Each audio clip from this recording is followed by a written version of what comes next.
we have identified approximately 3,200 structures. That's during our mapping, 3,200 structures only for the West Valley Fault. Hindi basta mapapaalis ang mga bahay o estruktura na nasa ibabaw mismo ng West Valley Fault. Ayon sa Philippine Institute of Volcanology and Seismology o PHIVOLCS, natukoy nila ang libu-libong mga estruktura na nakatayo sa lugar noong minamapa pa lamang nila ang West Valley Fault. Ang naturang fault ay may habang mahigit sa 100 kilometro na nagmumula sa Bulacan, dadaan sa silangang bahagi ng Metro Manila hanggang sa Laguna. Maaari itong pagmula ng magnitude 7.2 na lindol.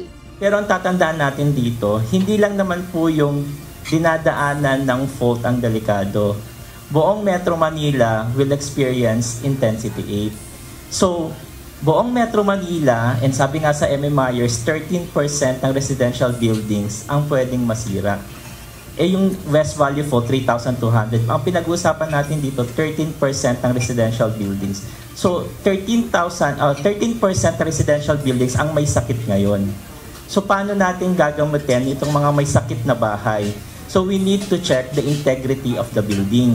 Sinasabi sa amin sa kanila yung panganib. Alam na mga local governments ito, sinasabi namin sa kanila yung panganib kung gagalaw yung fault na yun. Pero, nasa sa kanila po yun eh. Ayon kay Office of Civil Defense Undersecretary at NDRRMC Executive Director Ariel Nepomuceno, ang magagawa sa ngayon ng gobyerno ay maipaunawa ang mga panganib na maaaring kaharapin sa mga bahay na malapit o mismong nasa fault. Kailangan anya ng batas kung uobligahing ilipat ang mga residente sa ibang lugar. Private property po kasi, so hindi ganun kadali silang utusan to get out of their private homes. Titulado eh. Parang alam nila, ang obligasyon natin, siguraduhin alam nila na nasa peligro sila. At paalalahanan further na ayusin nila yung kanilang mga tahanan na maging mas matatag laban sa lindol. At alam din nila dapat yung gagawin kung sakasakali magkalindol. Samantala, may pinag-aaralang teknolohiya ngayon ng PHIVOLCS kung posible bang matukoy kung magkakaroon ng lindol sa isang lugar. Ginagamitan natin ang Global Positioning System. We have stations na nakapaligid sa West Valley Fault and any active faults in the Philippines na tinitignan natin 24 hours.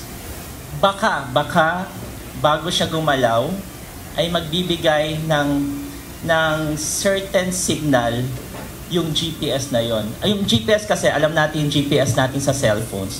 Meron tayong fixed na lugar, may GPS yan. Pag yan ay unti-unting gumagalaw, medyo sige, okay lang. Pero pag yung GPS point na yan, sa magkabilang side ay hindi gumagalaw, ang ibig sabihin yan, nakalock yung fault. At baka in the future ay maging way ito para makapagbigay tayo ng information sa mga tao. Pero at the end of the day, preparedness pa rin talaga yung kailangan natin. Nagsasagawa din ng panibagong pag-aaral ang PHIVOLCS upang matukoy kung gaano nakarami ang posibleng maapektuhang residente at estruktura kung magkaroon ng malakas na lindol sa Metro Manila. Leslie Widem, UNTV News and Rescue. Diyos ang aming sandigan, serbisyo publiko ang aming pinahalagahan.